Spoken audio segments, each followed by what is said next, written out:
Non-consensual human experimentation of the most horrific type is currently ongoing. Neuro-experimentation of the most horrific type is currently ongoing. And deadly EMF assaults with electromagnetic radiation weapons and sonic weapons is currently ongoing. Several government agencies, including the FBI, are on the ground in Havana to find out why at least 10 American staff members and their families started experiencing strange and severe physical symptoms in late 2016, including hearing loss. And according to our Miami station, WPLG, memory loss, loss of balance, and vision issues. Sources telling ABC they appeared to have been targeted by a sonic device that produced inaudible and audible booms, impossible to hear with the human ear. Since late last year, U.S. and Canadian diplomats in Havana have complained of hearing loss, nausea, headaches, and balance issues. Now, new documents show some ended up suffering mild brain injury. The State Department confirms some diplomats were medically evacuated to Miami for treatment and testing. Officials are investigating whether the injuries could have come from a type of covert sonic device targeting diplomats' homes directed by the Cuban government. Well, this could only have been accomplished by the Cuban intelligence service, as far as I know. Brian Littell served in the CIA and specialized in Cuban relations for 35 years. If this activity doesn't completely cease, then I think the Cubans may wind up paying an additional cost in terms of the nature of the diplomatic relationship. One source familiar with the incidents tells CBS News U.S. diplomats have had their vehicles vandalized, homes broken into, and been under constant surveillance. Florida Senators Rubio and Nelson have requested a classified briefing into these health attacks. For the last 2 decades, the government, the FBI, the NSA, the CIA has accused us all of being crazy for voicing these complaints of targeting, saying that the weapons don't exist and no such technology exists. Well, now the government has had to kind of underhandedly admit that these weapons exist, with the diplomats being attacked in Cuba. And it's not just the diplomats, it's the diplomats' family, and now there's a bunch of visitors to Cuba that are coming forward voicing the same complaints that TIs have. Having talked to one of the Canadian victims, they are on gag order. That's why you're not seeing any of these victims go to the press or have any press conferences. They've been told not to speak. And if you'll notice, the talking point from the State Department is now called health attacks. They're not referring to these as electromagnetic attacks, or not even referring to them as acoustic weapon attacks, just health attacks, and now saying from a as of yet unknown weapon technology.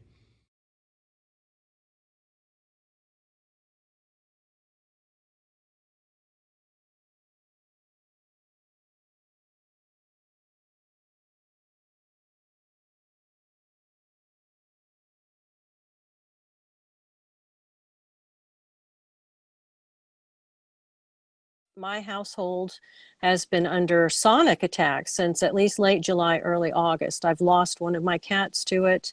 I have a favorite dog who's dying from the lung damage that sonics do to you. There have been nights I didn't know if I would survive. And I have sent messages to the police here trying to tell them what's going on, and I'm ignored. And I think, I don't know, I may want to say a couple things. I am involved in 2 lawsuits right now. There was one that I filed against the National Security Agency, and it was accepted by the Equal Employment Opportunity Commission in 2010 and sat on the shelf until recently. So it sat on the shelf for 7 years. And I suspect that NSA told the EEOC judge to just sit on it so that they could have a chance to kill me. So they have not quite managed to do so. So what they've done is said, okay, well, we've managed to get her in trouble in Florida. So now's the time to come after her with the EEOC case, because she spent all of her money trying to defend herself against false accusations in Florida. So now we're going to have the judge bring the court case off the shelf so she can lose because she can't pay for it. Well, let me tell you what that court case with the EEOC would prove, okay? It is a solid tie to gang stalking, slander, and now to the use of directed energy weapons on the civilian population by the federal government, by NSA specifically, but by the federal government itself. So this is a direct, concrete tie if I can win it.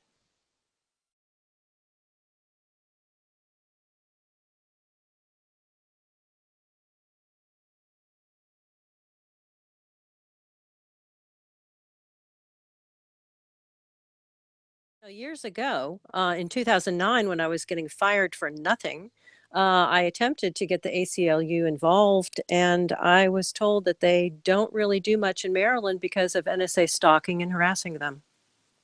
So ACLU in Maryland kind of let you know that they really were afraid to get involved because they couldn't investigate cases of NSA stalking because NSA was stalking them. Right, to make sure that they didn't investigate cases of stalking. So I was also told by Siobhan Gorman, who had worked for the Wall Street Journal in Washington, that my story, I was trying to speak to her about this, and she said, this is really astonishing that so very many people have almost exactly the same story about NSA security stalking and harassing them, to include journalists. So she confirmed to me in writing in an email that NSA stalked and harassed journalists. And this is why journalists and mainstream media do not want to touch stories of targeting, do not want to touch stories of organized stalking or about reports of electromagnetic radiation weapons being used on people. They know very well it's going on and they are just afraid to touch it. You know, right. So that's a very important point to underline. Thank you for giving us that information. I can tell you that I've spoken to activists, you know, in other fields, in the environmental field and so forth, who've also told me that there are many activists, hundreds of activists all around the country, all around the world, who are being hit in this fashion with electromagnetic weapons. The people working in the service of humanity who are being targeted in this fashion. And they're still proceeding, but, you know, they don't go around calling themselves targeted individuals, etc. The people who got together on this joint investigation team, we all have court cases, either past court cases or court cases in the pipeline. And we kind of unified and got together precisely because our cases touched on the key issues. There are thousands and thousands of victims, but not all the victims have the same level of evidence. And our goal is to actually help every single last victim. As soon as you find an implant in your body, like this one, it's a free pass for court. There's no way titanium, this funky titanium strangulator, ends up in a woman's throat by chance. You know, the military and the intelligence agencies are up, basically. It's about how are we connected into the system, and what a great impact would these cases have. So if you want to really rid the country of organized crime and this deep state network, you have to hit at the root. And Karen's case goes right to the top of the NSA. In every single way. And then there are these tentacles, and the actual court cases here are almost about the noise made by the deep state, you know. But actually this case goes right to the heart of the matter, and it's, as Karen said in the beginning, this goes right to the core, which is that the federal government is killing its own people in a premeditated, systematic way. And the NSA is involved, and all the other alphabet agencies are involved, but Karen's case goes to the core.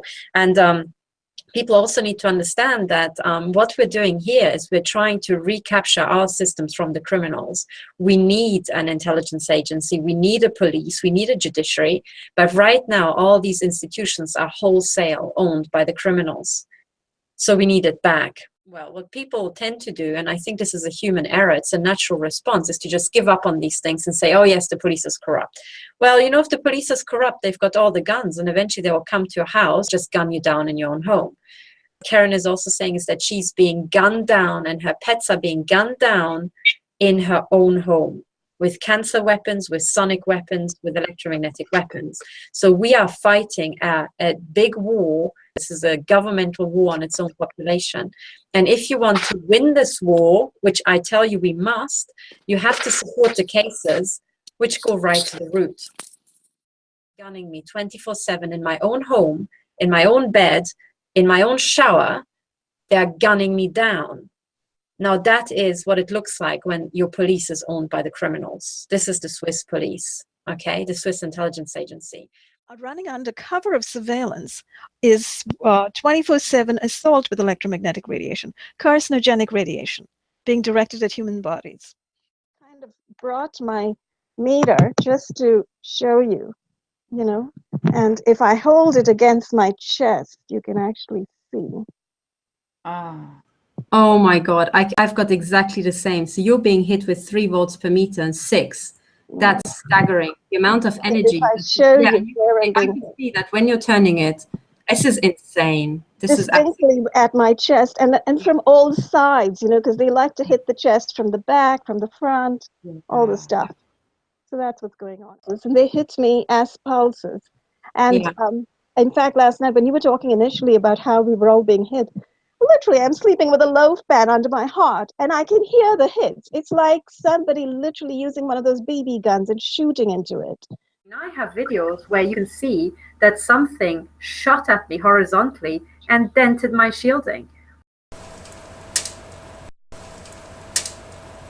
And just like you, Karen, I've spent ages and I can hear at night, first of all, where the shots are hitting, but the shots are so powerful, they are bouncing around several times, you know, and I can hear what are the 2 points where the shot is hitting. You know, it's hitting there and there at the speed of light, and you just get the bang from 2 sides. I had to put this over my shoulder. Did you hear that? That was a shot off the shielding. I'm just sitting perfectly still. I'm not touching anything. My hand is here. That was a shot off the shielding. That's what I mean. It sounds like rain. So I'm putting a measuring device in its path, and as soon as the shot goes through the measuring device, this thing just howls. You know?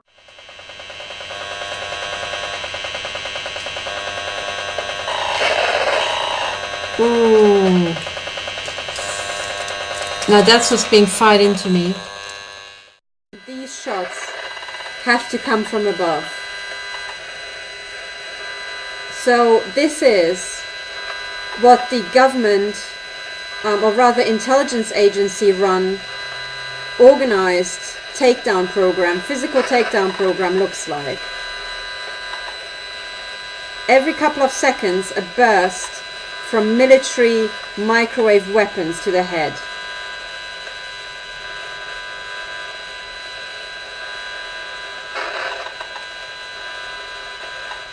This is punching through your house wall and through your skull, basically.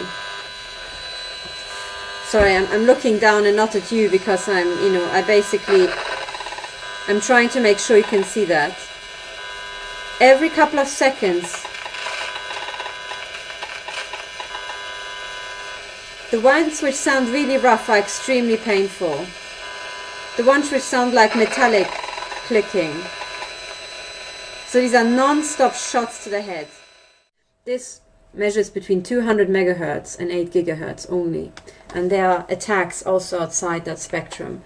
But already, the noise you heard, these brutal bursts, they correlate 100% with the shots to my head.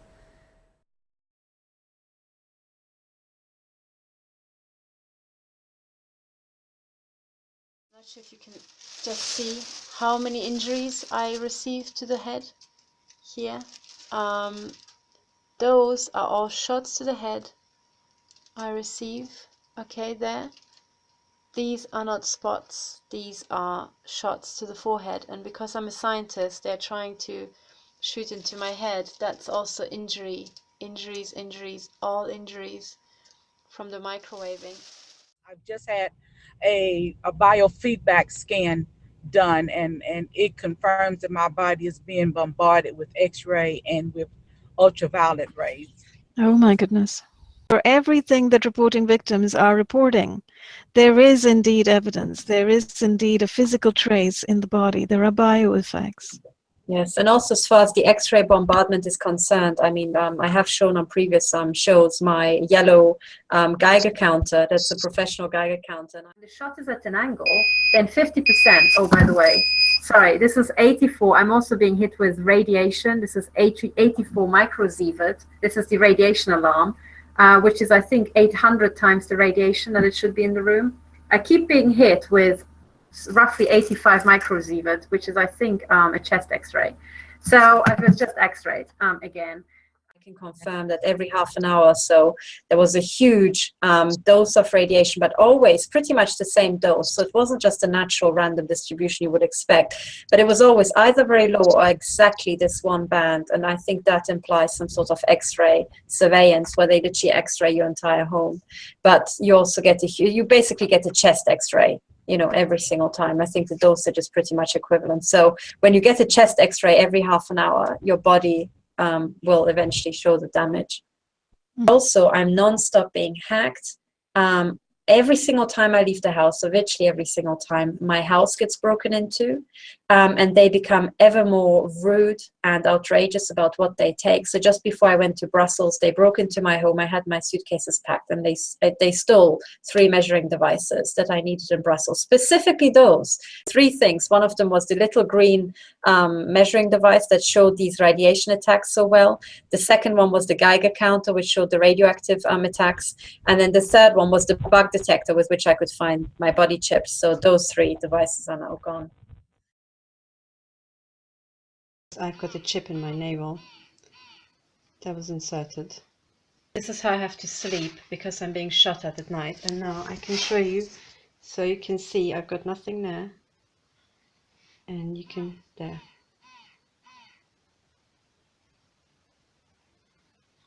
There.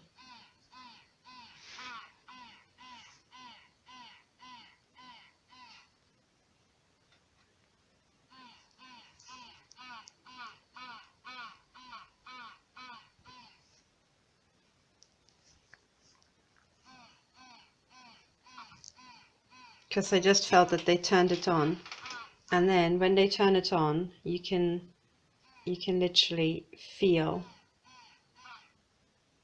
There's nothing there.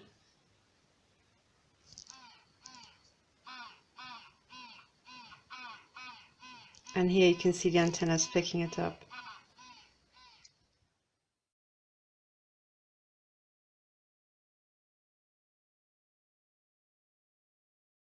I can verify that every time I've had surgery since the year 2000, including the year 2000, there was an implant identified in that area of the surgical skull.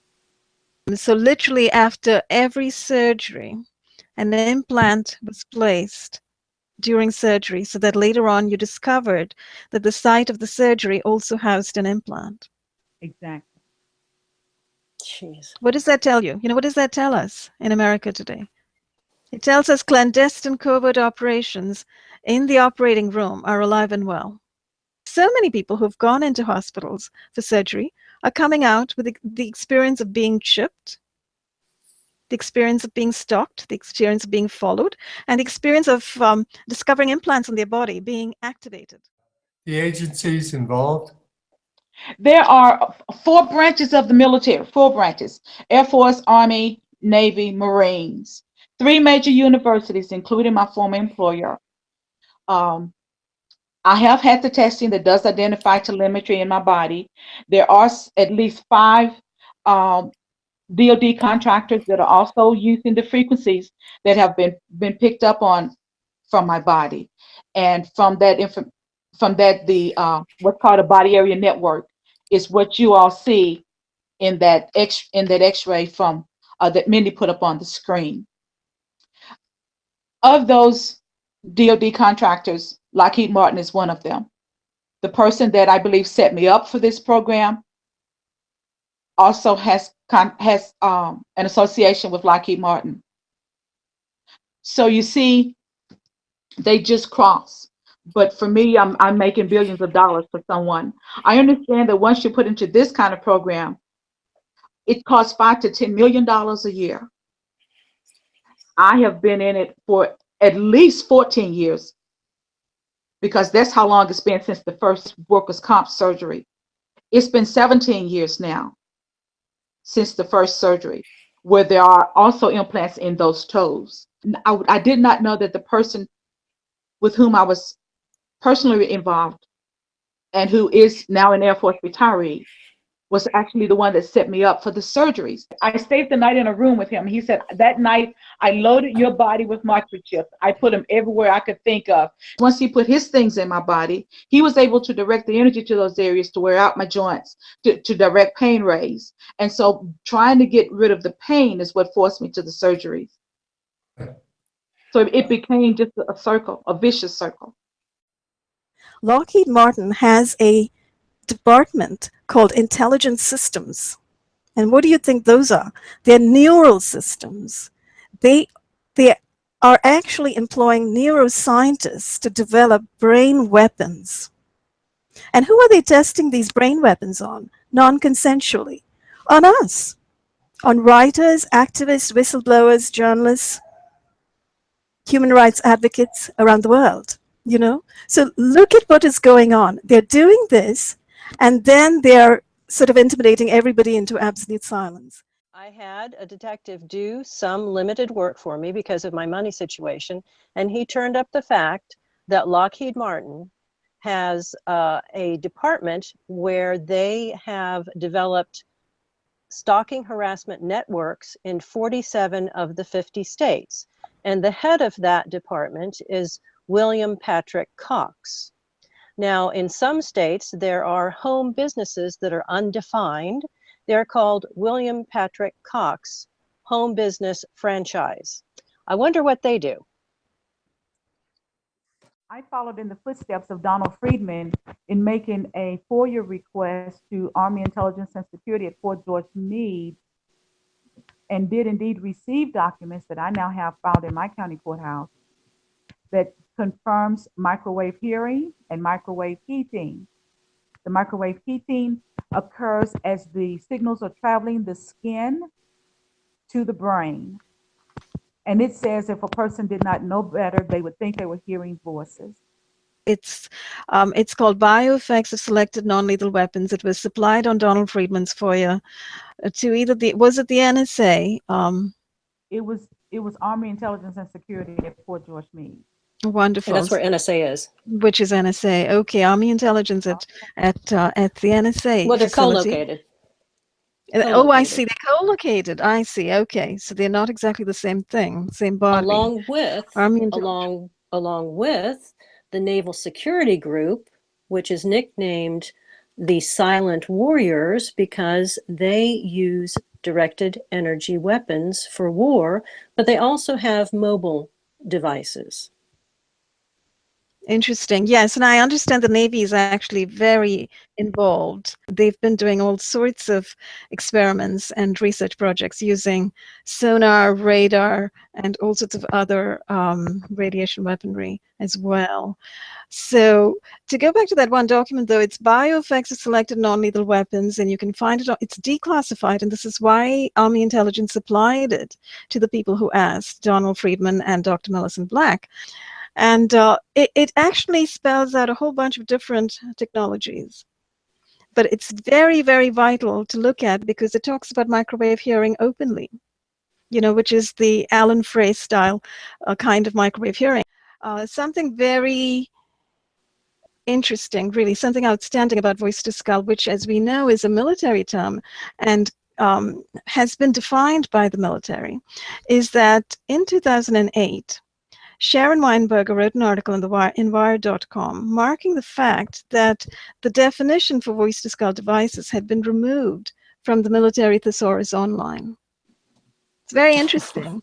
But that particular definition was actually screenshotted and archived in a couple of places.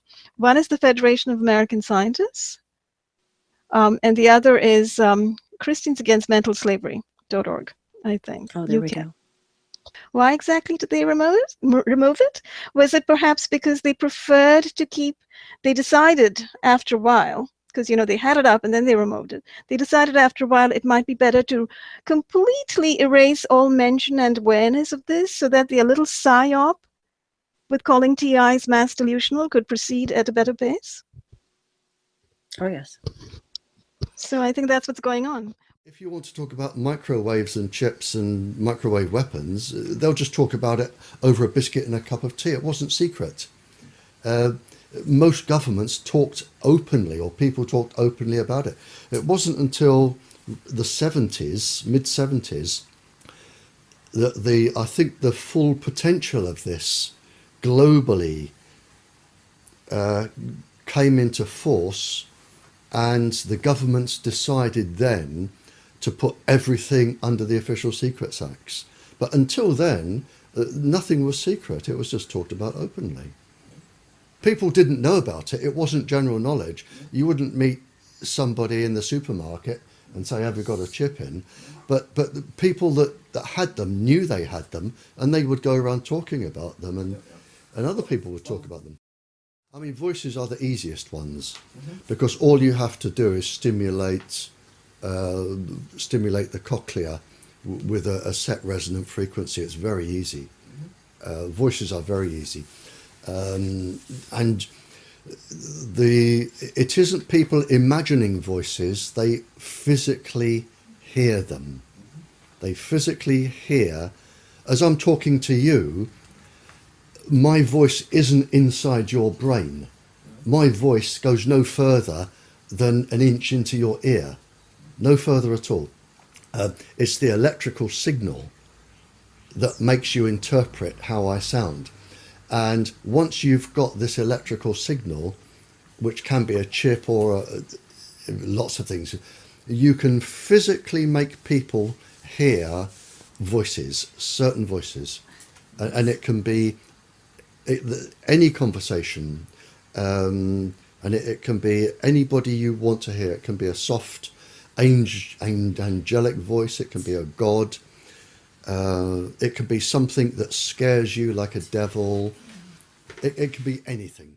People need to remember the invasion of Iraq, where they talked about or bragged about a lot of Iraqi soldiers they tricked into surrendering to them by using the quote-unquote voice of God weapon that basically was a voice sent via microwave into the heads of all of these Iraq military that said in Arabic, "This is Allah, drop your guns and surrender."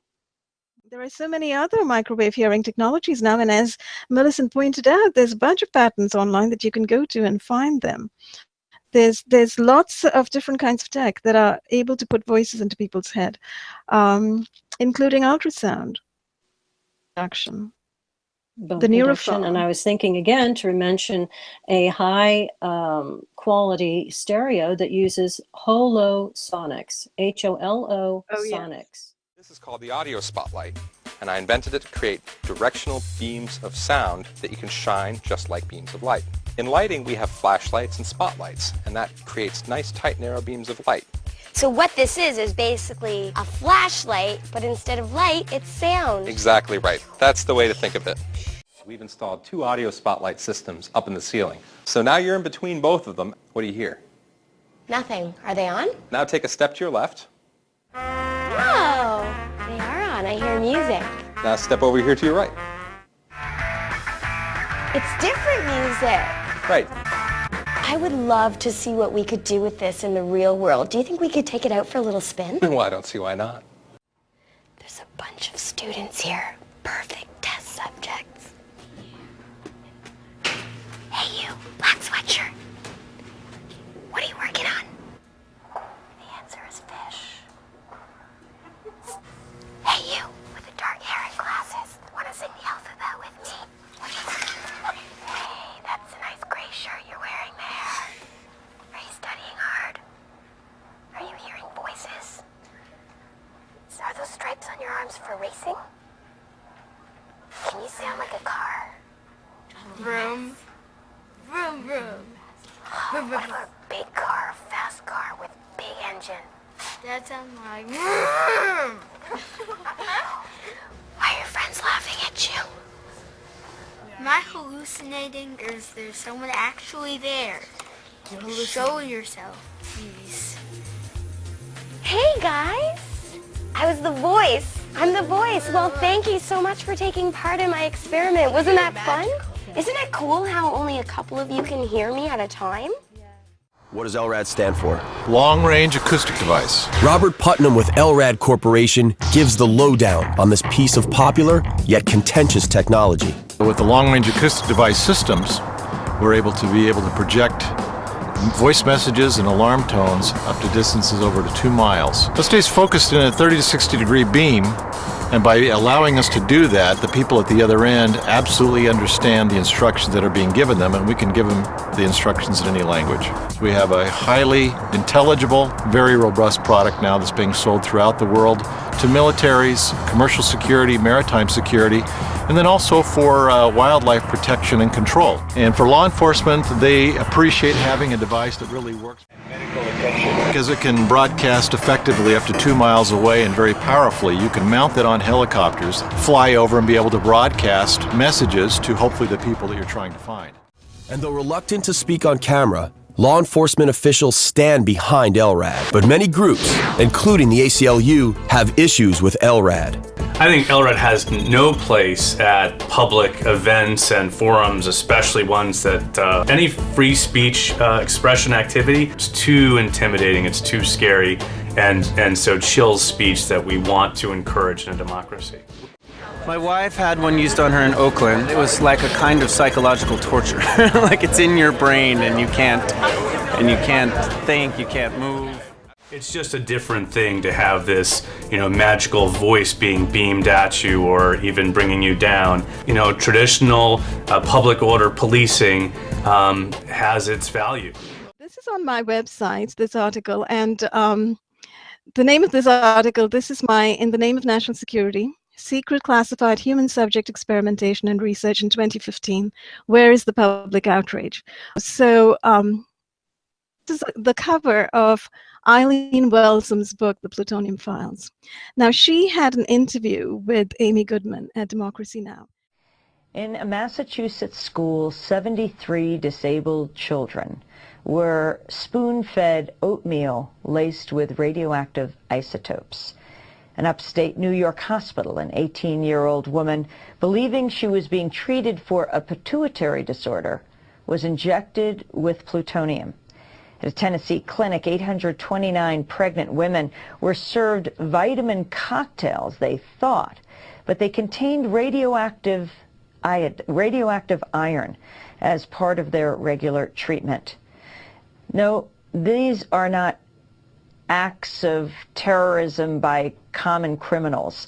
These are just some of the secret human radiation experiments that the U.S. government conducted on unsuspecting Americans for decades as part of its atom bomb program.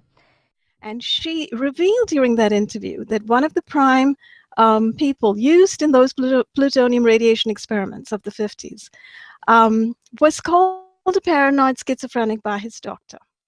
He went to his doctor and told him, I think I've been injected with something. His doctor diagnosed him as a paranoid schizophrenic at the same time that he was conversing with the atomic energy scientists in Argonne National Lab to provide them with tissue samples. And Wait. His doctor said he was a paranoid schizophrenic at the same time his doctor was providing Elmer's tissues to the government scientists doing the experiment? That's correct. That's what the medical records show.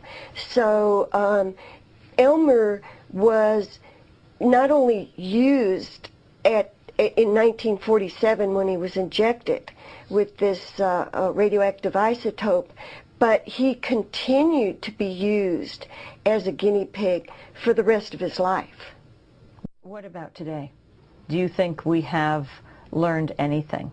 And as people listen to this, I'm sure there are many who will start to wonder. I think that the way to safeguard yourself, you as a patient or your loved ones as patients, is by asking questions. And the other way to safeguard, the other way to prevent these things from happening again is to make sure that what we do is open and available to the public. And yet we have entered an age of perhaps greater secrecy than ever before. That's correct. In fact, I realized as I was doing my book, my intuition told me this was a small window that was closing, and I don't think that today I could get some of the documents that I was able to get for this book.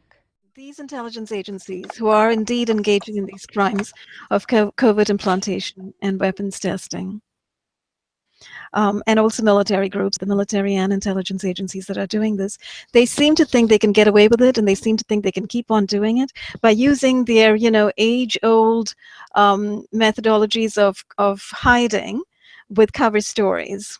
In addition to having completely taken over media, the cover stories of psychiatry, that every reporting victim is delusional and psychiatrically unstable.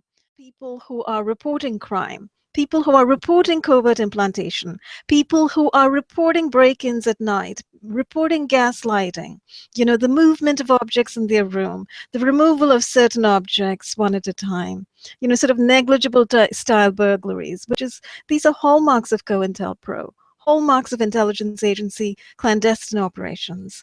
So people who are coming forward to report these kinds of clandestine actions and behaviors, which really the trail of crumbs leads right back to intelligence over there, to the military intelligence or to intelligence per se. People who are coming forward in those ways are being named mentally ill. So literally mental illness, psychiatry is being used as a weapon. It's being used as a weapon to neutralize these reports, to take them out of society, to keep journalists from listening to them, to keep doctors from listening to these people who are reporting crime. Those MKUltra experiments, which supposedly disappeared, went off the map in the 70s, merely went underground, as many writers have come forward to inform us about, including Alex Constantine, who's written extensively about this. They've gone underground and then they've resurfaced. And you know where they've resurfaced? They've resurfaced in the Air Force Research Laboratory, the Naval Research Laboratory, the DARPA, the DoD, and the NSA. I used to work for the National Security Agency, the NSA, at Fort Meade, Maryland.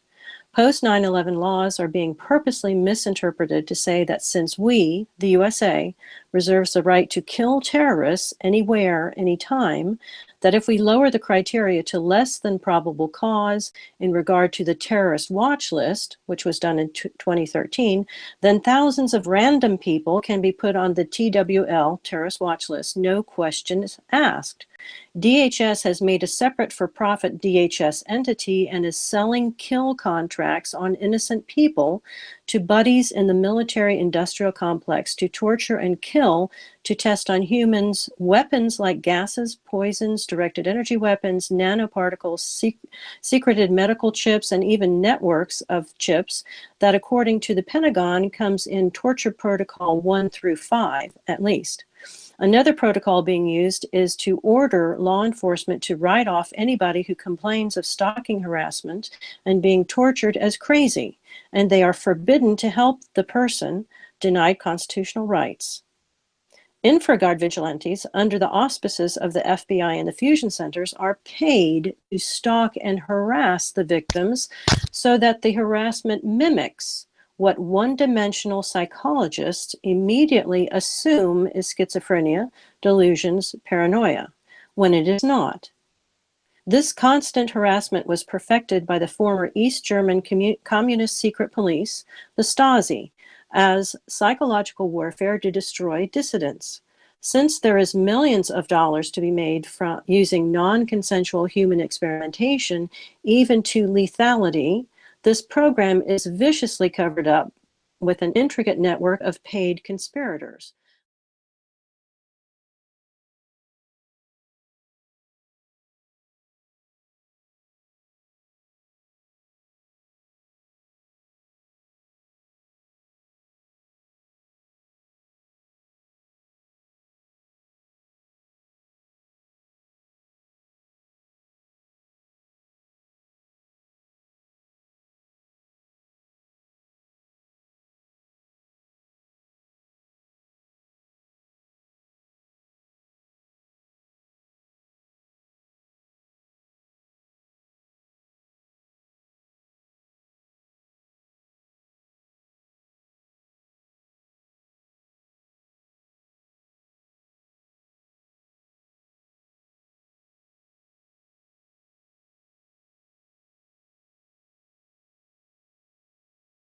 if you go to my website, which is stop007.org, and you scroll down, so there are some announcements here at the top, but if you go down here to the different sections, there's this prominent area called Support Our Fighters, and you will find all the members of the Joint Investigation Team down here with donate buttons. So here's Karen, and here's her donate button. It goes straight to her account. And really, really, please, what you can do right now is either donate, you know, to the people who you want to support. Here's Dr. Melissa Black, Ramola, myself, but also Melanie and her human rights charity. Either support the people who you want to support, or support us all at the same time. Either way, but please also use your network of people of high integrity. Reach out and ask them specifically to donate here. Okay, please. So this is absolutely urgent.